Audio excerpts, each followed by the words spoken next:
안녕하세요. 상상빌더입니다. 본 녹음은 타이캐스트를 이용하였습니다. 434번째 독서 요약입니다. 책 정보 제목 네이버 블로그 월 천수익 기초 핵심 다지기 저자 석세스 빅토리 출판일 2022년 8월 20일 저자 소개 저자 석세스 빅토리 SNS 월세 수익을 다각화시키고 싶은 분들을 돕고 있는 메신저 석세스 빅토리입니다. 블로그는 SNS의 심장이라고 말하며 하고자 하는 열정이 있다면 누구나 더 쉽게 더 즐겁게 행복한 노후를 만들도록 돕습니다. 블로그를 처음 시작하는 블린이 20대부터 70대까지 왕초보의 실력을 탄탄히 다져가도록 기획부터 운영까지 코칭을 통해 점검하고 제대로 기본기를 쌓도록 합니다. 블로그로 월세 수익 받고 싶은 분들을 1:1 코칭 레슨을 하는 빅토리 석세스와 함께 경제적 자유와 더불어 의미 있는 삶을 살아가실 분들과 함께 행복한 성장과 성공을 이루어 가겠습니다. 책에서 얻은 내용 소통의 장으로 블로그를 운영해야 수익화가 쉬워집니다. 네이버 블로그에서 이후 추가를 사용해서 친구들을 늘려가야 합니다.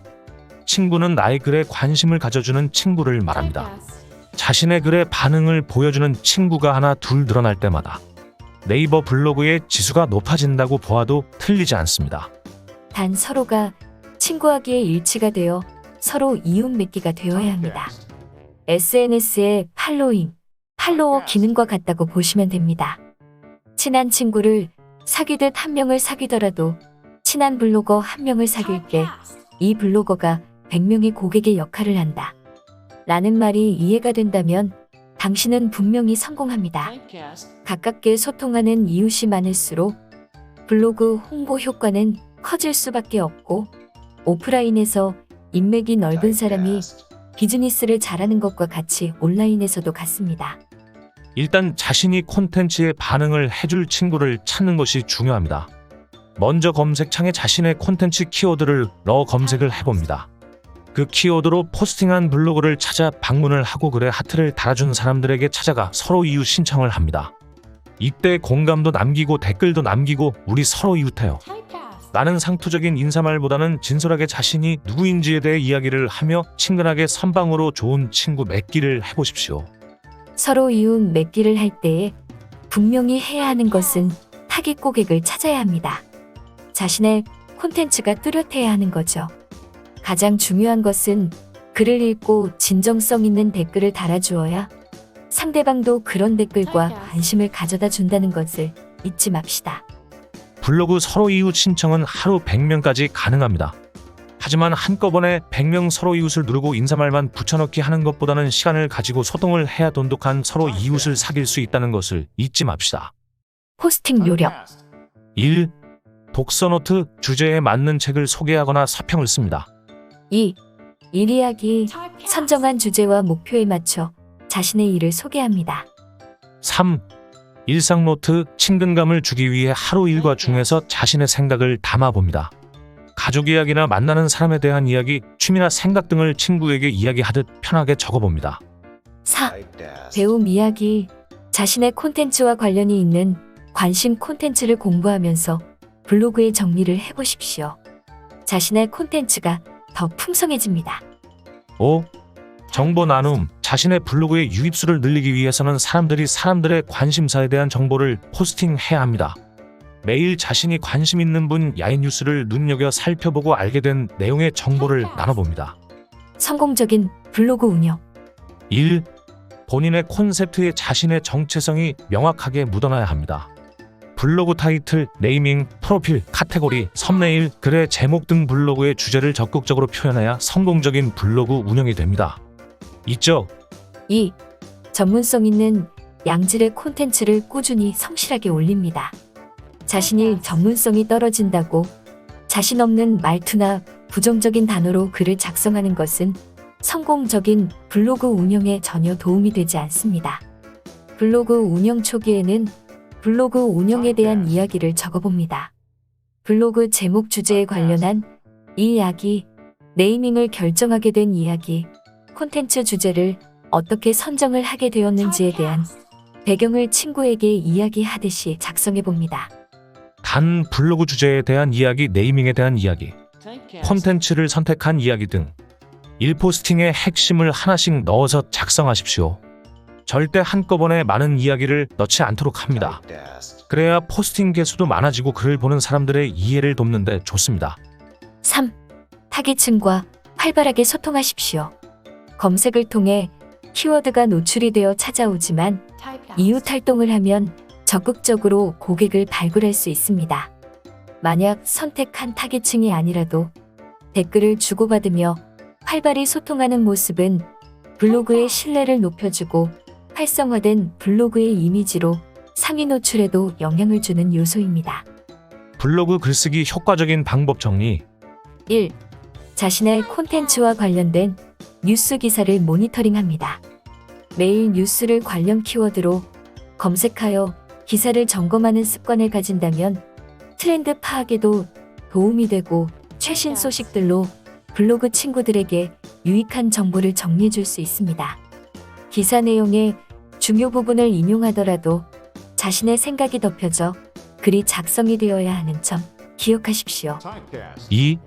네이버 지식인과 네이버 카페 글의 질문을 활용합니다. 사람들의 직접적인 궁금증을 볼 수 있고 키워드로 검색하기에 쉽습니다. 또한 질의 응답을 보면 글쓰기의 소재를 찾기에 매우 유용합니다. 3. 자신의 콘텐츠에 맞는 전문 분야의 도서, 리뷰로 책의 큐레이션 형식으로 추천하거나 리뷰를 작성해보는 것도 글쓰기에 좋은 소재입니다. 도서 리뷰는 반드시 네이버 블로그 글쓰기, 글감책에서 책 정보를 꼭 첨부해야 네이버 책 검색의 네티즌 리뷰의 글이 발행되어 검색에 노출이 될 수 있습니다. 4. 글 제목은 콘텐츠의 키워드가 포함되어 있는 주제가 명확히 드러나도록 작성합니다. 이때 제목보다 문제 해결 정보를 제시하는 제목은 불친들의 이목을 집중시킬 수 있습니다. 또한 정보를 나열해서 보여주거나 숫자를 활용한 제목, 제품이나 서비스를 서로 비교 분석한 제목도 흥미를 끌 수 있습니다. 5. 블로그 글쓰기에 사용하는 사진에는 사람이 있는 사진이 효과적입니다.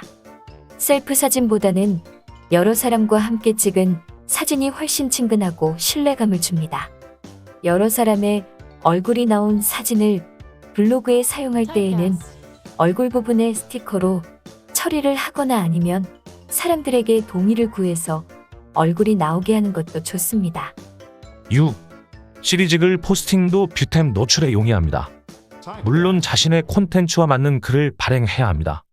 시리즈글은 꾸준한 재방문을 유도할 수 있습니다. 예를 들어 인플루언서 되기 스마트폰 사진 찍는 방법 1에서 5탄, 신혼부부 셀프 인테리어 1에서 3탄 등 동일한 주제를 가지고 타깃별로 시리즈를 만들어 포스팅 본문에 링크 사진, 이미지의 삽입을 걸어서 활용합니다. 체류 시간이 늘어납니다. 다른 블로그와 차별화된 자신만의 운영 전략 만들기. 무엇보다 다른 블로그와의 차별성보다는 자신이 가장 자신 있고 다른 사람들과 하루 종일 이야기해도 즐거운 주제를 찾는 것이 중요합니다. 글에는 글쓴이의 마음이 녹아 있어서 글을 읽는 사람들의 마음을 움직일 수 있는 것입니다. 자신이 긴 시간 스트레스 받지 않고 이야기할 수 있는 거리를 찾아 스토리텔링을 하면 됩니다. 블로그 운영은 성실한 것도 중요하지만 계속 공부를 해나가면서 운영을 해야 지치지 않습니다.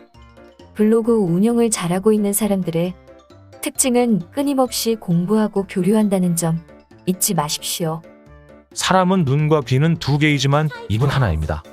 그 이유는 말하는 것보다 2배 더 듣고 더 보라는 뜻이라고 많은 책에서 말하고 있습니다. 이렇듯이 불친들이 글을 읽고 솔직한 감정에 댓글을 달아주고 이웃들을 기억할 때 자신에게도 단골 이웃이 늘어납니다. 글쓰기는 잘 쓰여진 다른 사람의 글을 벤치마킹하면서 점점 발전해 나가다 보면 자신의 성장 모습이 점차 발견될 것입니다. 그러다 보면 자연히 블로그 지수도 올라가게 되고 상위 노출도 잦아질 것이니 겸허한 자세로 벤치마킹을 합니다. 블로그는 새로운 세상입니다. 자신만의 운영 철학이 있기를 바랍니다.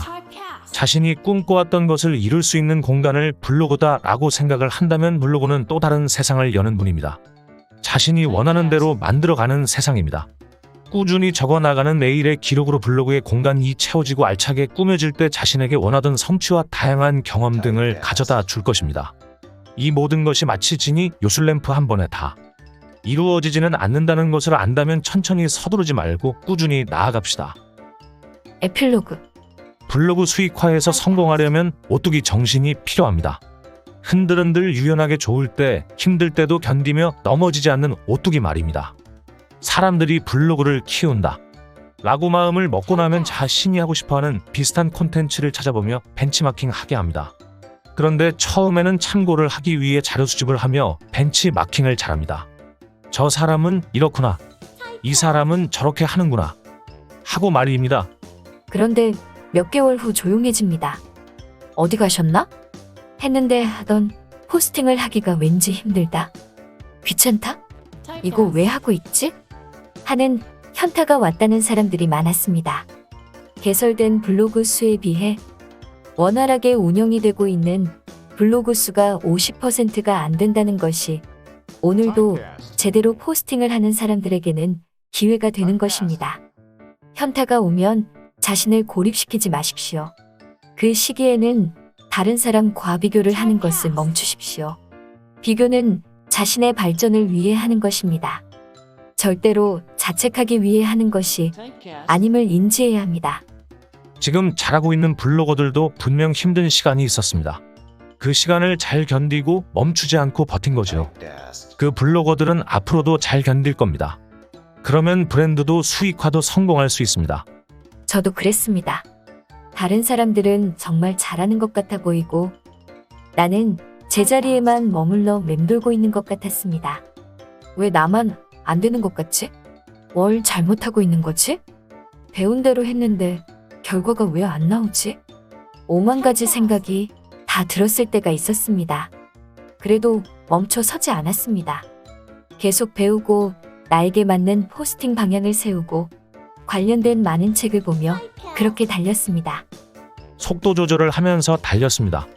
정말 마라톤과 같습니다. 때로는 멀미가 날 듯 빠르게 달려보고도 하고 때로는 천천히 달렸습니다. 분명한 것은 멈추거나 쉬지는 않았습니다.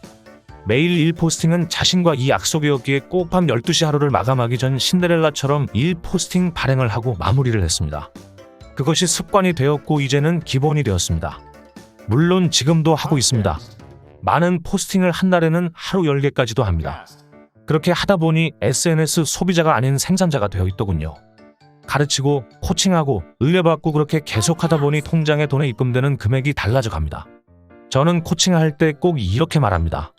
돈은 버는 걸까요? 만드는 걸까요? 당신은 어떻게 생각하나요? 돈은 만드는 것이다. 라고 대답을 했고 방법을 안다면 당신이 옳습니다. 앞으로도 SNS, 모바일 세상 공부는 계속 활용해 나갈 것이지만 다른 사람과 경쟁하지 않고 자신만의 방향과 속도를 잘 알아서 앞으로 나아가는 엔잡러의 삶이 감사합니다. 많은 사람들이 다 함께 행복했으면 좋겠습니다. 당신도 주저앉거나 제자리에서 멈춰 서지 않고 계속 뛰게 되면 언젠가는 목표 지점에 도달할 겁니다. 쉽다고는 말할 수 없지만 그렇다고 어렵지도 않습니다. 모를 때는 너무나 어려웠고 앞이 보이지 않았지만 지금은 환한 미래와 기대감으로 행복하답니다. 분명 당신도 그렇게 될 겁니다. 이상으로 독서 요약을 마치겠습니다. 감사합니다.